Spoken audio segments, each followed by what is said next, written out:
Lil Darkie. You either know him as the underground SoundCloud legend or as the guy who blew up on TikTok and then got canceled. Either way, you'll come to find out that Lil Darkie is more than just an artist. He's an inward-looking, ruminative, edgy, and complex human being. But the question is, will the hyper-politically correct world of 2021 and beyond ever be able to accept Lil Darkie for who he is? My name is Patrick CC, and this is the curious case of Lil Darkie. Make sure you're drinking water while watching this video.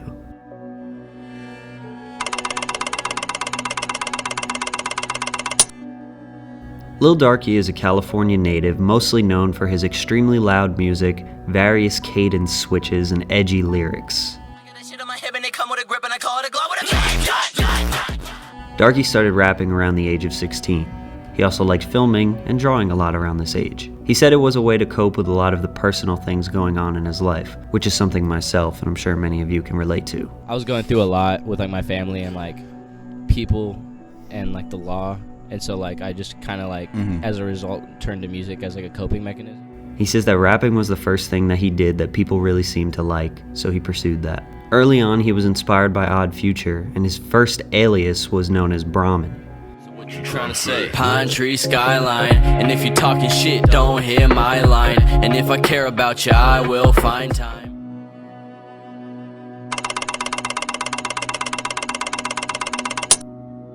Once he gained around 700 followers on SoundCloud, he decided to change from Brahmin to Lil Darkie. You might be wondering, why the name Lil Darkie if his complexion appears to be rather light? Darkie says that his name was a byproduct of what bullies used to call him when he was in school. Bullied both indirectly because of my race, because of my appearance, because of the things I do, the way I speak. He dropped his first song as Lil Darkie called No Hands in 2018 after making music for about 2 years. This song got 1,000 whole streams in a month, which at the time was a huge win for him. Darkie, even in his earliest songs, makes it clear that he has some aggression and pain inside of him that he needs to let out.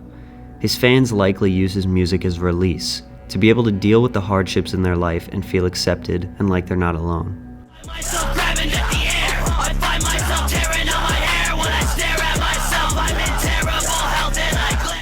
Darkie is also synonymous with the group Spider Gang.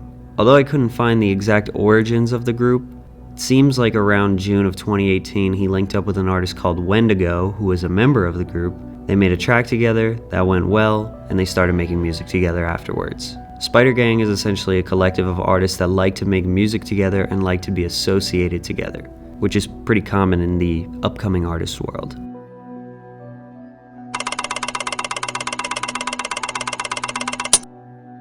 By the end of 2018 and start of 2019, Darkie just continued his grind as any underground artist would, consistently releasing music and building up the fan base. Some big tracks for him at this time were Shoot People You Don't Like, ISIS type beat, and Posted in the Dark. Now I don't think I can simply glance over some song titles like that without some deeper explanation, and this wouldn't be the last time that Darkie has some pretty wild song titles. As you can imagine, there's a small element of clickbait going on here because some of these outlandish titles will get more clicks and more attention than others. And some of the lyrical content in these songs are not as edgy as the title insinuates. However, a lot of these tracks he is talking about very sensitive topics and is allowing the viewer or the listener to perceive what they want with that. Let's take a look at some of these topics.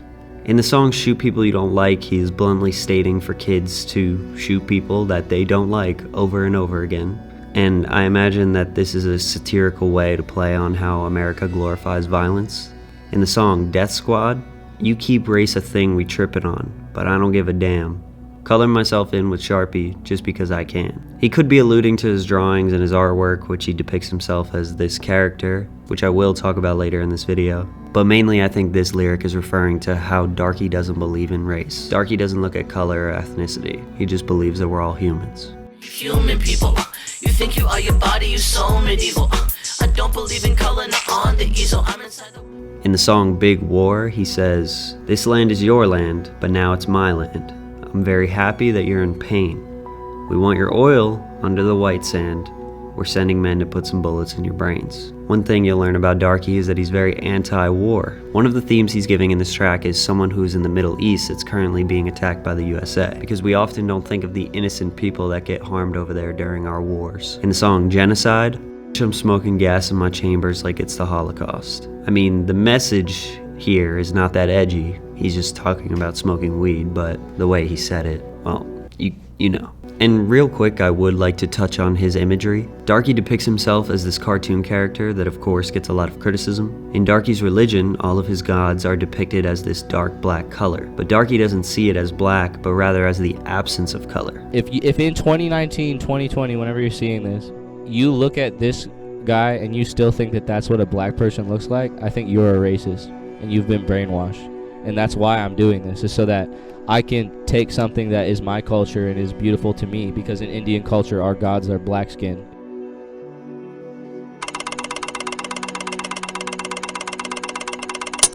For the first half of 2019, Darkie would just continue the grind like any other artist would. He put out some records that would eventually become big ones for him, including Holocaust, Genocide, and Meth Head Freestyle. At this point, you probably think that Darkie is just this massive edgelord. But actually, I didn't get to the part of him that's the most prominent, which is his relentless effort to promote happiness, positivity, self-care, and love. In the song Don't Tread on Me, he says, "I'ma start a war on hatred, and I won't harm a single soul." I mean, what's not to understand about that? Darkie hates hate, and he doesn't want anybody to get harmed. In the song Colossal Conflict, "They trying to take our love away, how concerning. I want to help you either way, stop your hurting, and let's move on to brighter days." And for the context of this song, he's not talking about one person or not talking to one person. He's talking to the entire human race. For the longest time, we were taught actions speak louder than words. And Darkie is definitely a wordsmith. He says a lot of words. He says a lot of words that people don't like. But his actions always promote the good in him and the positive side of what he's trying to do. So why are people so hung up on the words?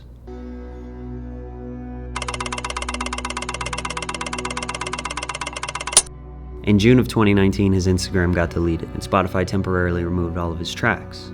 But why? Instagram deleted him while he's promoting his song, Do More Drugs. Promoting drugs is against their terms of service. He had an account called Weedman Joe where he would post cartoon drawings of him promoting marijuana use, and he would repost some of these drawings onto his personal Instagram. Both of them got taken down. But this didn't stop Darkie. He went without Instagram for a month, and it wouldn't be the last time his art gets taken down. He just simply made a new Instagram, gained all those followers back, and then some more. In hindsight, I think this was one step to making his fan base even stronger, because as they saw him get taken off social media because of his art, they wanted to support him even more. By the end of 2019, his views and his hype started to compound. The organic churn of views and fans were rolling in. He posted some iconic tracks such as Death Squad, Haha, and Colossal Conflict. This is where I personally recognized that he was about to pop.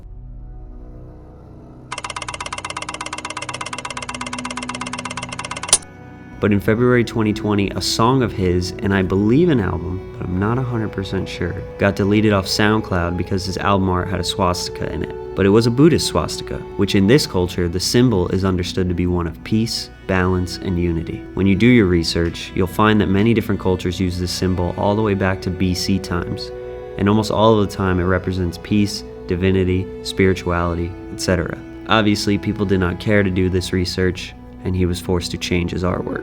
But the next month he followed it up with his biggest month of growth ever. He dropped the rap music video as well as the video to Post It in the Dark, which both generated millions of views. Also at this time he had a very lovely message to spread to the world while he was getting all this new attention. I'm just here to spread the messages that I think people need to hear and to say what I need to say. I'm moving past the phase I feel like where I need to entertain other people that don't even know me's opinions about me, you know? You know, if anyone wants to have a conversation and talk about our perspectives or disagree and agree and on stuff, that's fine, you know. You don't even have to like my music, but just I'd appreciate it if, you know, we could just try to move forward and, like, be cool with each other, you know, because life is far too short for us to be just judging people we don't even know. I don't know what you go through every day. I don't know what situation you have. I don't know what perspective you have. And I'm sorry that I didn't take the time to learn your perspective before judging you.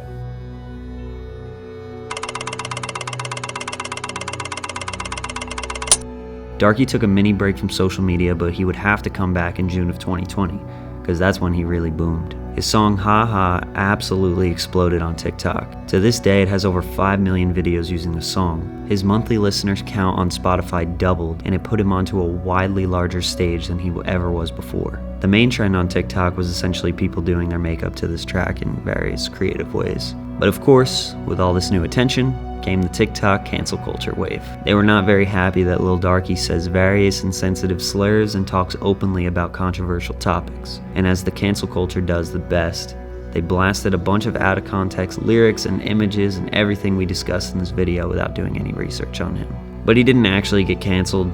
You can't cancel Lil Darkie because he doesn't care about it. And his fans don't care about it either. I just feel like I can't be canceled. I feel like it's like the thing where it's like if you fuck with me already, like you just fuck with me. So like if someone tries to cancel me, all they'll be doing is showing me to more people that like either fuck with me or don't. And then it's just like, what's that gonna do? If you choose to feel offended by his art, then you may. But if you just did a little bit of research, you might think differently. Plus, the reasons why some people want to cancel him are also the reasons why some people really love him. In fact, most of his diehard fans are not really there for the edgy lyrics or the controversial takes. They're really there for the positivity and love that he promotes.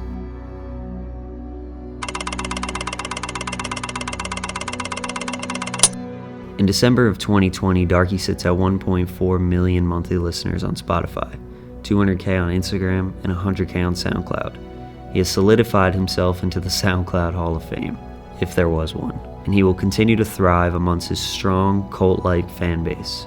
But will the greater world ever accept Lil Darkie for who he is? I see it two ways. The first and the more negative way is that no, the world in 2020 and beyond is way too PC now.